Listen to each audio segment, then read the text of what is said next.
Good morning, everyone. Dr. Bogosian here. Welcome to Intro to Philosophy class. Today, we're going to start our next unit of material where we're going to get into arguments for and against the existence of God. One of the ultimate questions of philosophy over the last 2,000 to 3,000 years has been a question related to what's ultimate reality like? What's most real? And going all the way back to the ancient Greeks, one possible answer here is that there is something non-physical or non-natural or supernatural that is either behind all of reality, the ultimate basis of reality, or at least exists and has something to do with physical reality in a special way. The Greeks were polytheists, so they believed in many gods. We're not going to look at that per se, but that view has had huge impact on the West in relation to not only philosophy, but different monotheistic religions that believe in one God. And so that's why we're going to raise the question philosophically, whether or not there is a God. And to get things going today, I'm going to pull up my slides and I'm going to set the background, set the stage a little bit for the discussion, circumscribe the kind of limits of the debate. So that way we know what it is philosophically philosophers are interested in, right? Now we're going to approach this question philosophically as opposed to religiously, and so we need to kind of explain what the difference there is in terms of method.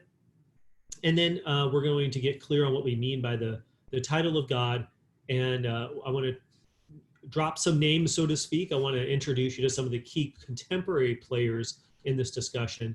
But throughout this discussion, we are going to engage with classic if you will, dead philosophers who have raised some of these arguments for and against God's existence, as well as contemporary arguments or versions of them, as well as contemporary critiques of them. And so we've got a lot of ground to cover. We're going to do our best to simplify things and simplify the jargon. And so anytime I introduce new language or jargon, I'll make sure to define it, and we'll use it consistently throughout. If you haven't already, please hop over to Canvas modules in the lecture content tab for this module 2, and make sure that you, or this module, excuse me, on the God question, and make sure you not only find out where these videos are, but make sure you access the handouts to follow along. You can print those out or download them to your computer. And so without further ado, let me go ahead and pull up my, my screen to share with you.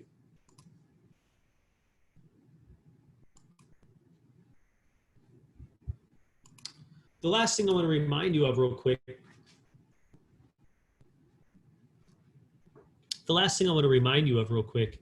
as we get going on this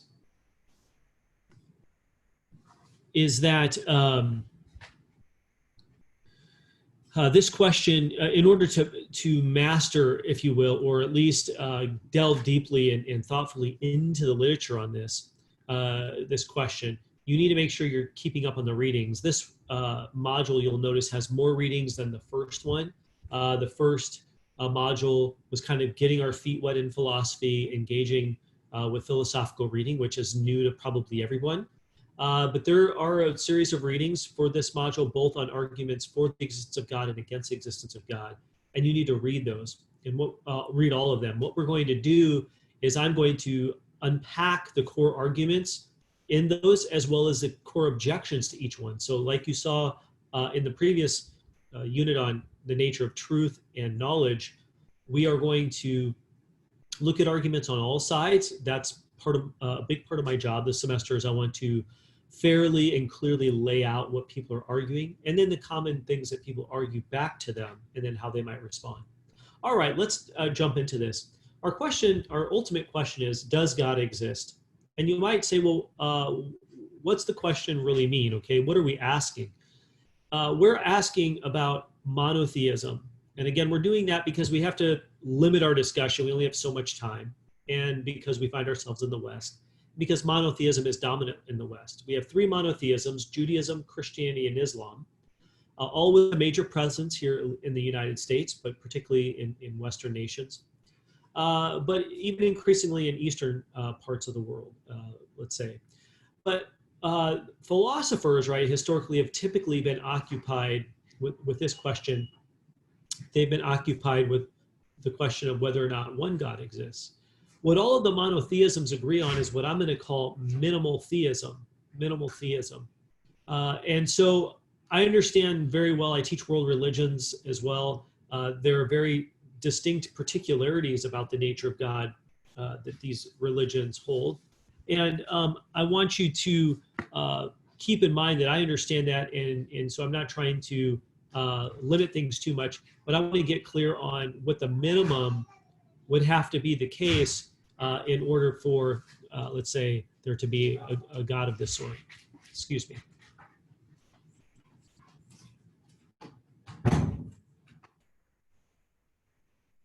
And so what we have here before us, right, is the word God. And so we want to get on the table what is meant by God. And this is what is accepted in the debate by both theists, people who believe in God, non-theists, which include atheists who believe that the claim God does not exist. They believe that's true, as well as agnostics who are kind of in between the two. They say we don't know one way or another. Agnostics hold that once we survey the evidence for and against the existence of God, it's kind of a draw. We're split 50-50, and so we can't decide one way or the other, at least at present. And maybe a stronger agnosticism would say that in principle we can't decide. So you might jot those three things down. Theism, we're going to use that to mean people who believe in God, and that's in this context monotheists. Atheists are non-theists who believe that it's true there is no God, okay, or God doesn't exist. And it's not just the lack of belief in God, okay, and we'll come back to that, but it's important that the claim, right, the proposition, God does not exist, has a truth value. It's either true or false. And atheists believe that it's true, it's true that God does not exist. Or another way to say it logically is it's not the case that God exists. So it's not just a lack of a cognitive assent to it, it holds a truth value about a proposition, whereas theists believe that claim God exists is true. Agnostics believe that both of those parties have a false belief and that we don't know one way or the other. We don't know whether it's true or false that God exists because the evidence doesn't tip the scales in favor either direction. Okay, so what is meant by God now by all three of these views? God is taken to be an honorific title, okay? This would be a being, if this being exists, would be worthy of worship. And so if we start worthy of aligning your allegiance with this God, orienting your life in submission to this God, to listen to this God, to follow this God's, let's say, revealed ways for you or will for you and I. So what would it take, right, to be such a being, right? It couldn't just be someone who's a little more powerful than you and I. This would have to be a being with maximal power who is omnipotent, right? And we'll delve more deeply into what omnipotence is and is not when we get into the problem of evil, but at a minimum, God is omnipotent.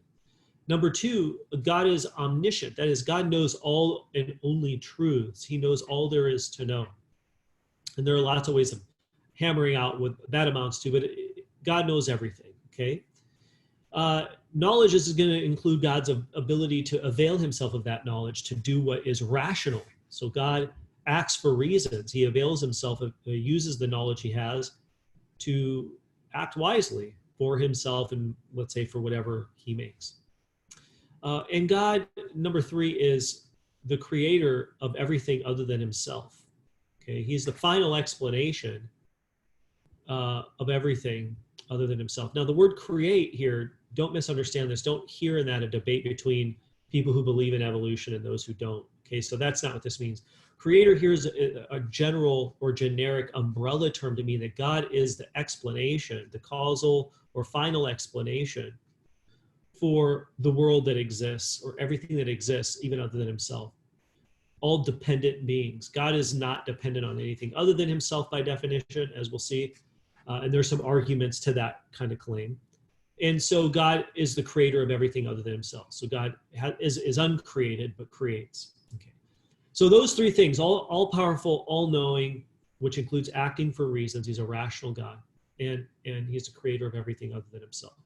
Now, other things obviously come into play there. If God's omnipotent, then he would arguably be able to be sovereign. You might have heard this word. He's the Lord of everything.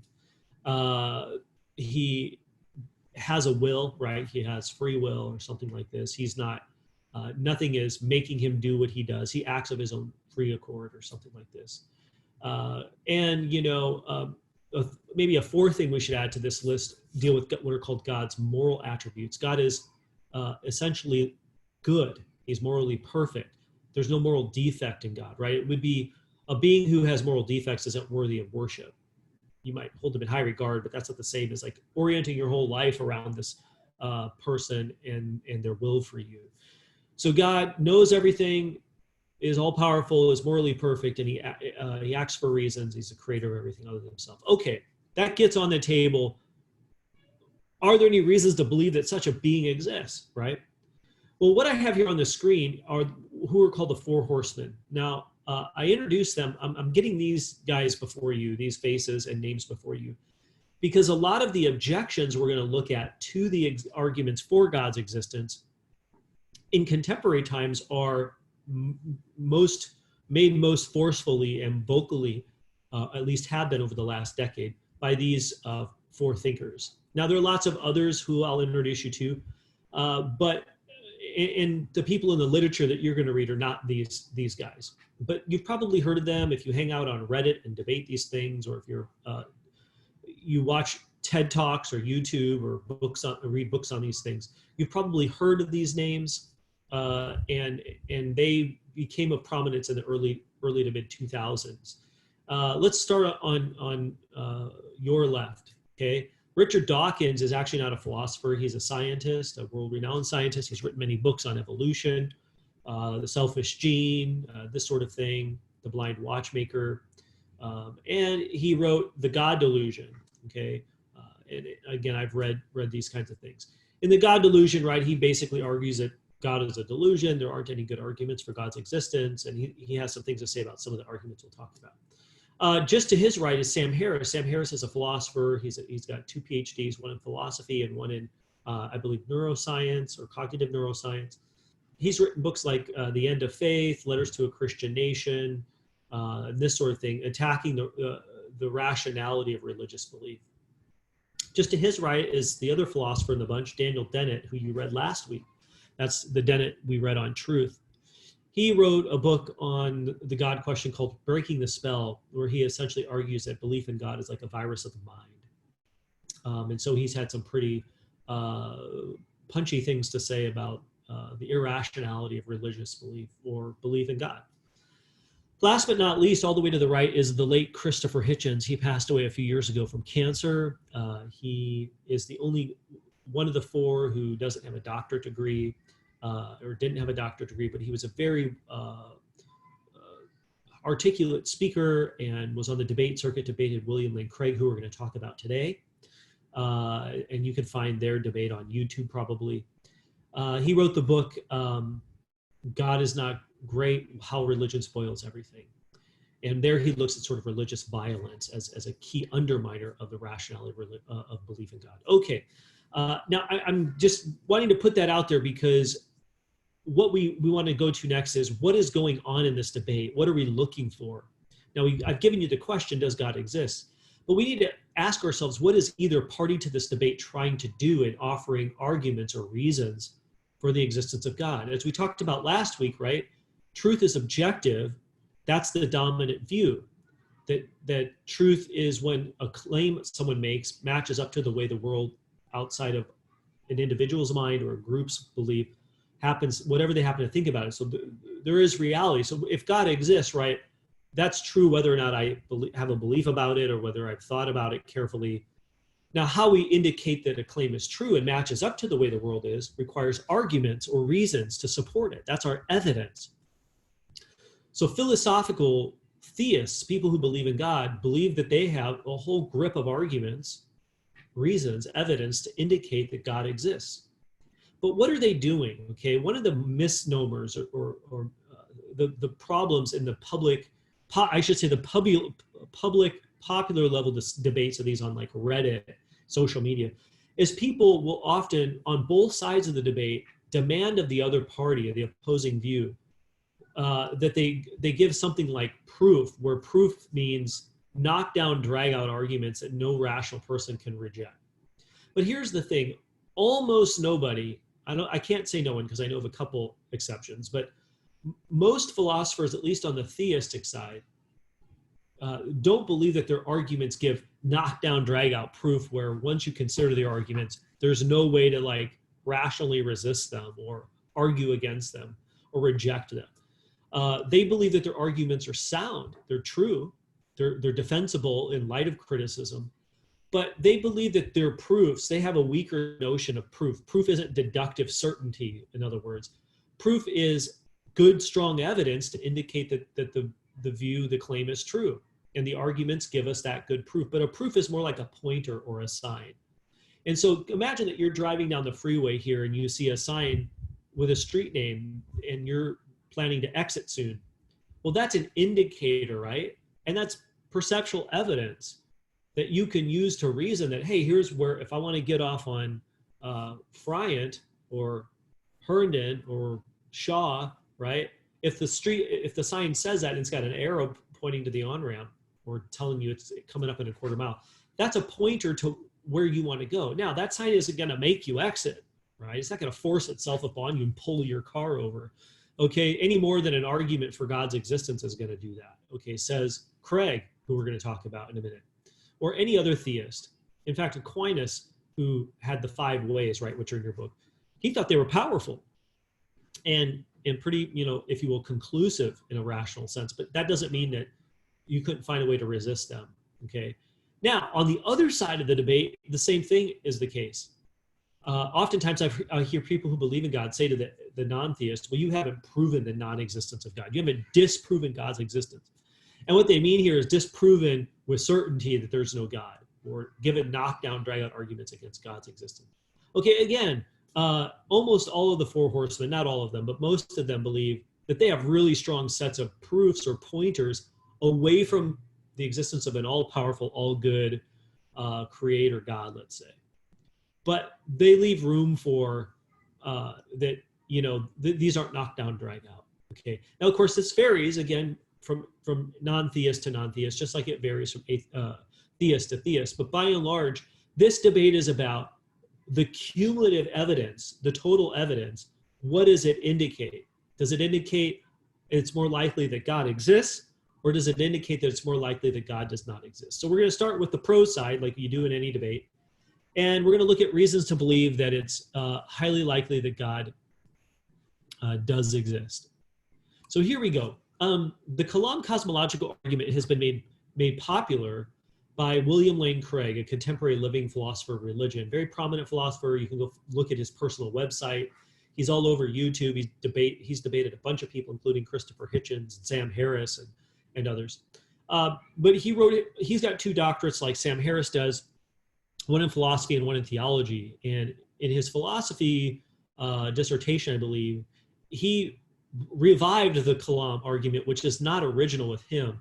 A Kalam style argument actually arose in the medieval, among medieval Islamic philosophers. So it's a first cause argument similar to Aquinas's causal argument, but it has important differences. So we're going to focus on this because it's really common. It's in your book. You should read it.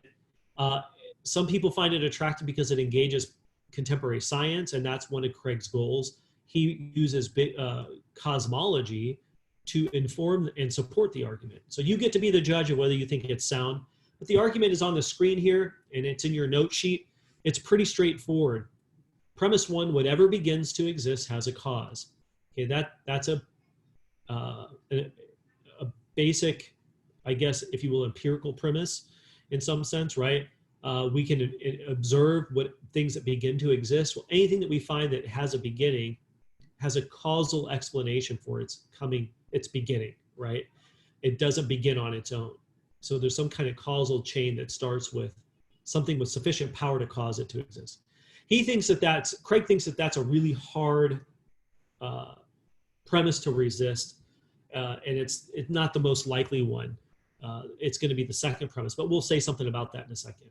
Premise 2 is where the whole debate usually ensues between Craig and his interlocutors, people who resist the argument, non-theists. And so here he provides a series of scientific and philosophical arguments to establish that the universe is one such thing that began to exist. So if it began to exist, then it has to have a cause for its existence, and we have to figure out what's the best candidate for a cause. And he's going to argue that it's a personal transcendent cause. Now, yes, he's going to grant that's not in the argument, but he's going to argue to that once he's established the conclusion of the main argument here. So here we go. Premise one. What we're going to do here is we're going to look at ways people object to each premise and thing that Craig says, and then look at how he defends, tries to refute the objection or rebut the objections, and then develops the argument further. All right, rejection number one, or objection number one. People will say, okay, it's not true that everything that begins to exist has a cause. Particles pop into existence at the subatomic level, uncaused. And we see these particles, we can observe them with a really powerful microscope, but we can't point to a causal explanation. They just seem to be like, boom, there they are. And so maybe if that's the case, then premise one is false, therefore the argument breaks down. Now, here's what Craig says. He says two things. Number one, he is willing to grant that stuff can pop into existence at the subatomic level uncaused, even though he thinks that what he really thinks is that we'll eventually figure out a causal explanation. But he thinks even if he grants that premise, that claim that there are these fine, very fine particles that pop into existence without a cause that we know of, what that doesn't get the atheist, right, or the agnostic, is that we have whole ordered organisms or things, much less persons or animals or universes, ordered universes that pop into existence uncaused. There's just no evidence that way. We don't get even a whole organism that's an ordered living thing, right? So a particle is one thing, a tiger is another, right? And a universe is a whole vast other thing. And so he doesn't think this is a very attractive rejection. His second response is, well, look, you can try to make the move that atheist Bertrand Russell did at this point. You might just say back to Craig, well, look, okay, maybe the universe is just here. It's a brute fact. It's a fact for which there's no explanation. And Bertrand Russell said this many places. If you get his book, Why I'm Not a Christian, he says, well, look, we can just say, yeah, there's a universe, but it just exists. That's end of story. Craig says, well, you can say that. That's a maneuver around premise one and around this argument. But that doesn't explain things. And what we want to do both in science and philosophy is we want to explain reality. And so if we raise a good question, like why is there something rather than nothing at all? And that's what this argument is after. Why is there a universe when it looks like there didn't have to be a universe? It's not necessary, it's contingent. It's contingent on, something bringing it about, bringing it into being. And so that requires an explanation. Simply asserting that the universe just is here, that gives up the game. That kind of throws in the towel to end the discussion. And Craig says, at the heart of it, we all want to do better than that. We want more than that. We want to know, why is there a universe at all? Why is there something rather than nothing? And so this leads us into the second premise, where scientists and philosophers begin to argue about why there's a universe. How did we get this universe?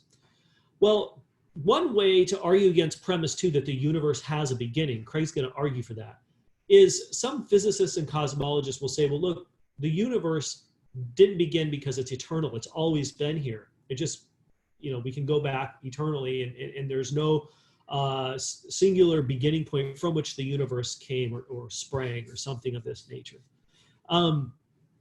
Craig thinks that this is not a very plausible objection, and that's because of the Big Bang theory, which is right. We're not talking about the show here that was so beloved and recently, I believe, went off the air. We're talking about the cosmological theory, that there was this singularity, right, event from which matter and energy, the space-time universe began, okay? The universe could be eternal, but the Big Bang implies otherwise, right? If the Big Bang is the initiation point of space and time, matter and energy, well then that's the beginning, right?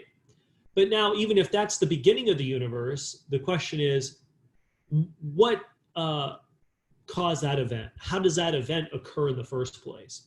because it couldn't just get going all by itself. Now, Stephen Hawking, right, for example, you may know who he is, suggested that there were pre-existing materials, metaphorically like, you know, stardust, and there was this cosmic tiki torch that lit it all, and boom, you get the Big Bang.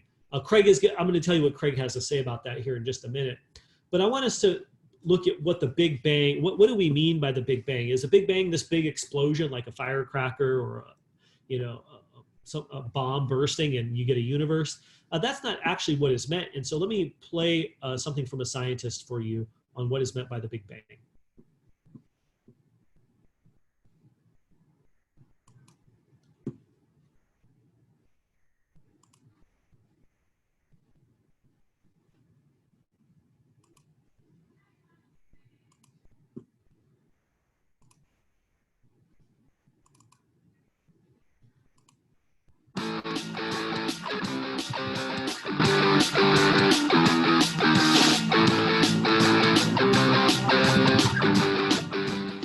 This may seem like a simple question. Since the universe is expanding, it would seem logical that it was expanding away from a particular point. But the universe doesn't actually work like that. The Big Bang, which started the expansion of the universe, isn't like a firecracker explosion where there's a boom and all the pieces go flying apart from a single point. The Big Bang was in fact the creation of matter and space, and it is this space that's expanding. Think of space as if it's a sidewalk with people standing on it. The expansion of the universe isn't the people walking away from each other, but it's more like the sidewalk is spreading and moving the people apart.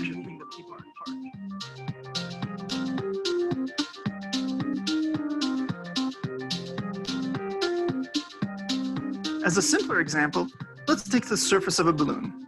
We can draw galaxies on it, but notice that no galaxy is at the center of the surface. When we blow up the balloon,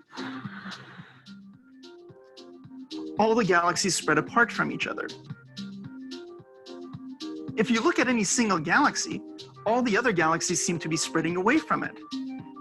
Every galaxy sees itself as the center of the expansion, but since not every point can be the center, that really means there is no center. The more space there is between any two galaxies, the more the expansion will be pushing those galaxies apart. So the further away one galaxy is from another, the faster it will be expanding away from it. This discovery was made in 1929 by Edwin Hubble, who discovered that the further away a galaxy is, the faster it was receding from us. And that's now known as the Hubble law. The rate of expansion of the universe is now known as the Hubble constant. So even though it looks like we're at the center of the universe doesn't actually have a center. For Ask an Astronomer, I'm Dr. Varujan Gorgian for NASA's Science Center.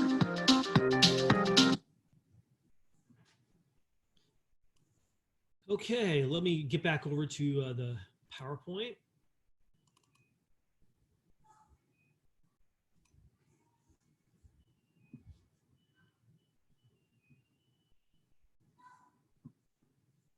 All right.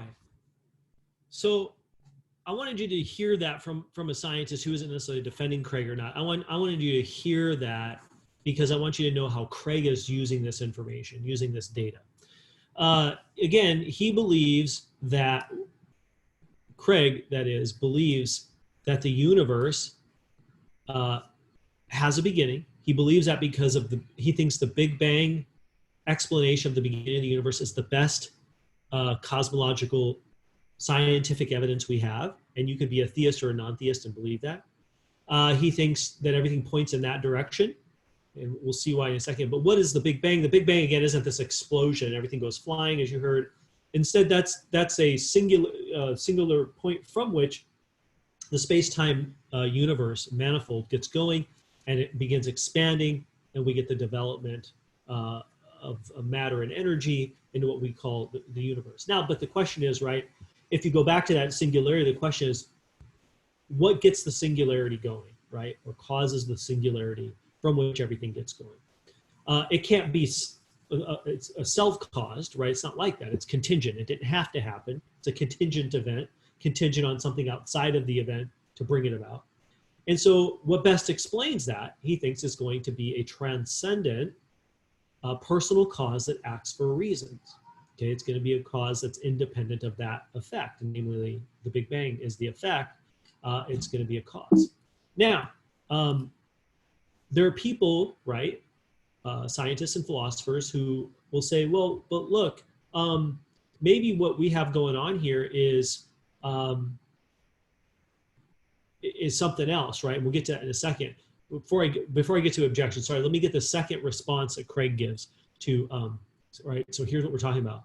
The universe being eternal. Why think the universe isn't eternal? Scientifically, Craig says the Big Bang Theory implies otherwise. Philosophically, he has a conceptual argument for why the universe is not infinite, meaning it couldn't go back forever and ever on into infinity. All right, we have to distinguish two things, which are in the paper. Go back and read this many times. Okay, I'm going to try to make it super simple. Craig distinguishes between what's called actual infinites and potential infinites. A potential infinite, which Craig believes is okay, it's not problematic. A potential infinite is some, let's say, set or thing, right, entity that is moving towards infinity but never gets there. But given what we know about infinities, right, there can't be an actual infinite, something that where we've actually, and I'm speaking loosely here, where we go, here's the infinite, I've captured it, I'm bracketing it, boom, it's all here in between my set brackets or something like this. You can't do that, right? Because by the very definition of infinity, right, it could be potentially moving there, but we never actually get there. And if you say, well, why not? Yeah, sure, we could actually have an actual infinite, something that, here's infinity. As my son says with Buzz Lightyear, right? To infinity and beyond, right? Okay, well, has Buzz got there, right? And going, yep, I've captured infinity. Craig says no, because it leads to logical absurdities. And he draws on the work of David Hilbert, a mathematician who came up with this thought experiment. And I'm going to focus on this. Go to Craig's paper. He gives a lot of other examples. But the idea here is if you think of infinity as a numerical mathematical concept where you're counting to infinity or counting down from infinity, the thing is with infinities, you could always subdivide them further, right? That's the nature of an infinity. So Hilbert says, let's imagine a hotel that has an infinite number of rooms. That's our actual infinite. And there it is, we've captured it, it's a hotel. But now let's imagine we fill it up with an infinite amount of guests. So every room in that infinite hotel has someone in it. But then a bus arrives from Clovis Community College and people need a place to stay for the night. Well, the person at the front desk says, hey, this is an infinite hotel. We can create an infinite amount of space by adding infinity to infinity and moving everyone over, right, n plus 2. If you're in room 1, you go to room 2. If you're in room 2, you go to room 4, and so on. We create an infinite amount of space for this new, let's say, bus from Clovis Community College with an infinite amount of guests. And now everybody has a room. And you could do this over and over and over. But surely this is absurd, says Hilbert. And Craig agrees. Now, what's the point? Well, the point is not just that if you believe in an actual infinity, that leads to believing in logical absurdities. Well, it applies to our discussion in the following way. If the universe is really infinitely old, right? It had no beginning. It's always been and always will be. Well, then that posits that the universe is an actual infinite. But since Hilbert's Hotel shows us we can't have an actual infinite since it leads to logical absurdities, well, then the universe cannot be an actual infinite. And that means the universe has to have had a beginning, a starting point. And so with that, those two pieces in place, the Big Bang Theory and the impossibility of actual infinites, including the universe, then what that implies is the universe has a beginning, both in terms of the scientific and philosophical evidence. So you might say, all right, well, what are some objections to this, right? Well, you could posit what's called an oscillating model of the universe. So the universe didn't begin, but how do you get a Big Bang? Well, the universe has been expanding and contracting from all eternity. And when it contracts far enough down, it's like, boom, it collapses and boom, you get a Big Bang from which everything. And maybe this is only one event. Maybe there have been multiple events like this. Or maybe there could be another one. Or maybe there could be multiple universes, right? Well, here we go. I'm going to give you some of Craig's responses to these before we look at this objection to who or what caused God. Craig says, well, look, the reason the oscillating model is not a good move is that there's no scientific evidence to imply that it's a plausible account. It's purely theoretical, whereas the Big Bang has a lot going for it in terms of the science. Number two, there's a high price to pay philosophically to believe that that's how the universe works. And in terms of physics, it seems highly impossible. But if you want to believe either in an oscillating model, right, where there are these events that we have no evidence for, that sort of starts to bloat your metaphysical view of the world. It starts letting things into your worldview that you have no reason to believe it actually exists. You're just letting them in there to get rid of sort of God is the best explanation of the universe. But Occam's razor, write that down, William of Occam. Occam's razor is the principle that says we ought to shave away, right, any unneeded explanatory stuff. If we don't need an oscillating universe or multiverse, Stephen Hawking liked multiverse, and so do others. Not only do we not have any evidence of multiple universes existing, that starts to bloat our worldview. It starts to fill it up with stuff that there's no evidence for and becomes explanatorily unnecessary. We don't need multiple universes to explain this one.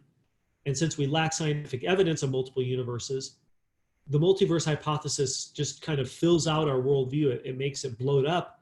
And we should use our razor, Occam's razor, to shave away those unneeded explanatory entities. The same would be the case for polytheism, Craig says. Some non-theists ask Craig, well, what about, why believe only in one God? Craig says, well, look, one all-powerful, all-knowing God that acts for reasons is sufficient to explain the kind of universe we have. Adding more into it, right, complicates it unnecessarily. It's a more complex explanation, and you can just shave away those unneeded entities. Well, why not shave away Craig's God? That's a great question that we should ask. Well, Craig's answer to that is, well, because as we've seen, there's not a good naturalistic explanation for the cause of the universe. You can't appeal to actual infinites. You can't appeal plausibly to these alternate cosmological models with great success.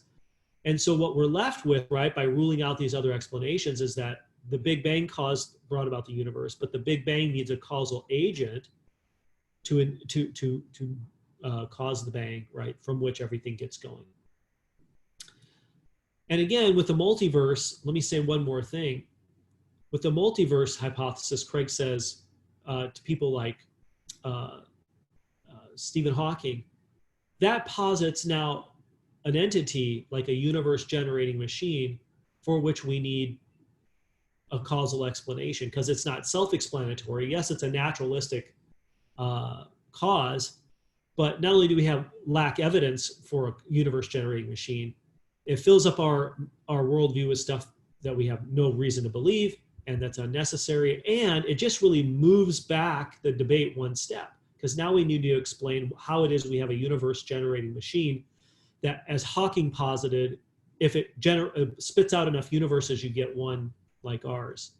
Craig says that's a less likely explanation than an all-powerful good God that acts for reasons, that intended the universe and brought it about by way of by way of the singular event called the Big Bang.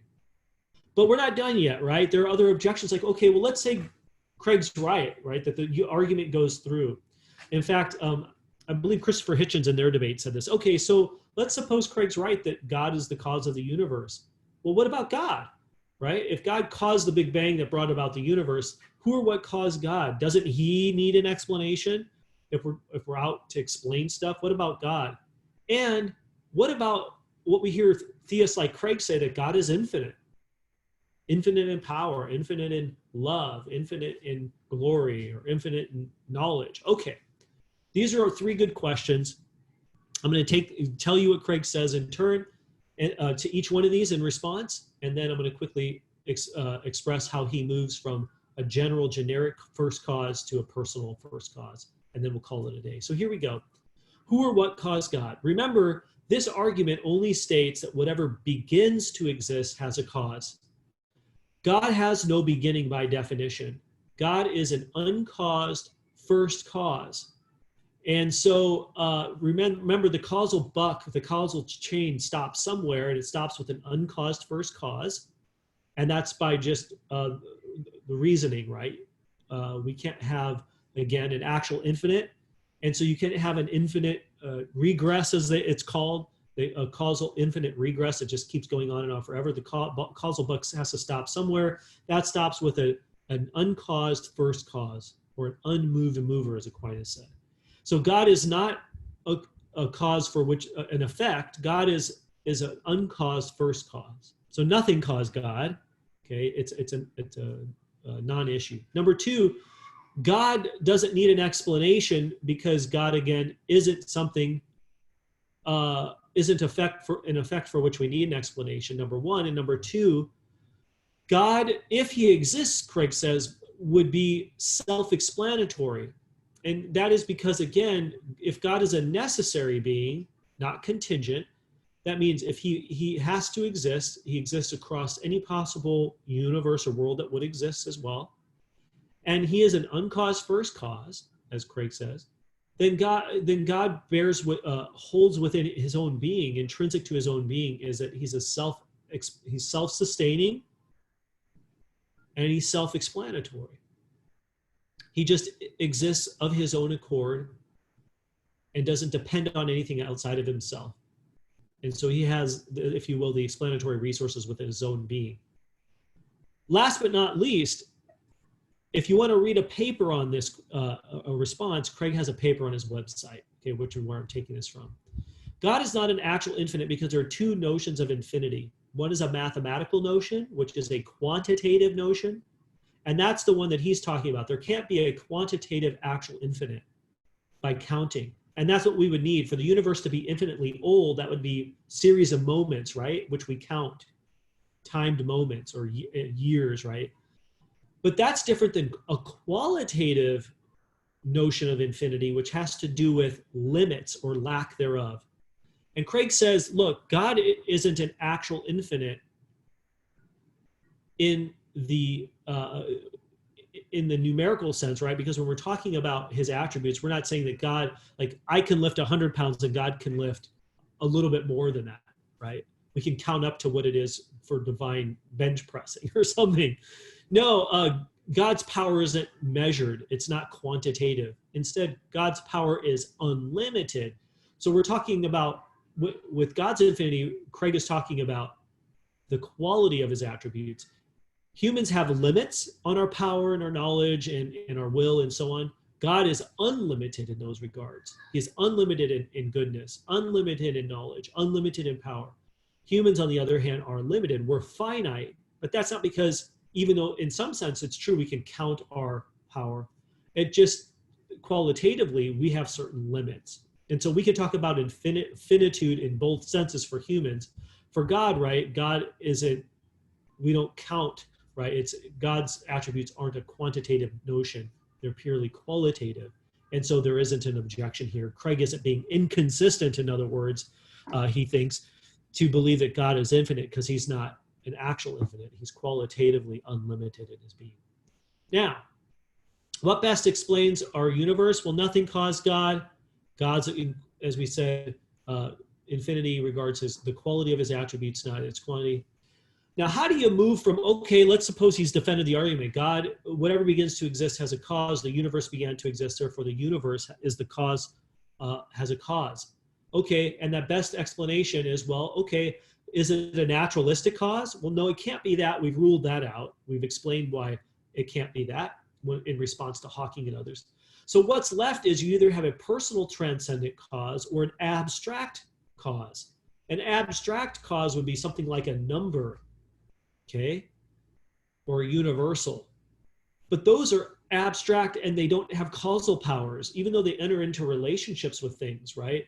Numbers don't cause anything. You thinking about the number 7 isn't caused by the number 7. Instead, you choose to bring that number before your mind. Thinking about relationships like to the right of or to the left of, those relations are real features of the world, but they don't cause you to think about them. Instead, you're able to think about them because you focus your mind on them. All right, so an abstract thing cannot explain the universe, right? It can't bring about a universe. So that what we're left with, if we don't have a naturalistic cause or an abstract cause, is we have a personal cause. And if it's a personal cause, that personal cause would have to be transcendent, right? It'd have to be independent of the physical universe, the natural world. It would have to be timeless, because time and space get going, right? And spaceless, because time and space get going at the Big Bang event, which this being brought about. And it would have to be all powerful, because it would have to have enough power to be able to actualize such an event. And it would have to have cognition, right? Mind, because it would have to be able to think about this, think creatively, and intend and purpose to bring about this event that actualizes the universe. And so what we've just done there, right, is we've just argued that the universe has to be, the cause of the universe has to be personal, which includes mind, volition or will, creative abilities, power, and it's timeless and spaceless. And so what you have here is at least, right, the minimal notion of God. And so God best explains the universe, why there is something rather than nothing at all. Keep thinking about these things. If you have any questions, please feel free to reach out, or I'll look forward to engaging you in the discussion board, as you're going to have lots of opportunity to talk about this through the discussion board this week as you read these papers and you watch the debate between Stephen Law, who is a non-theist, and William Lane Craig. Take care.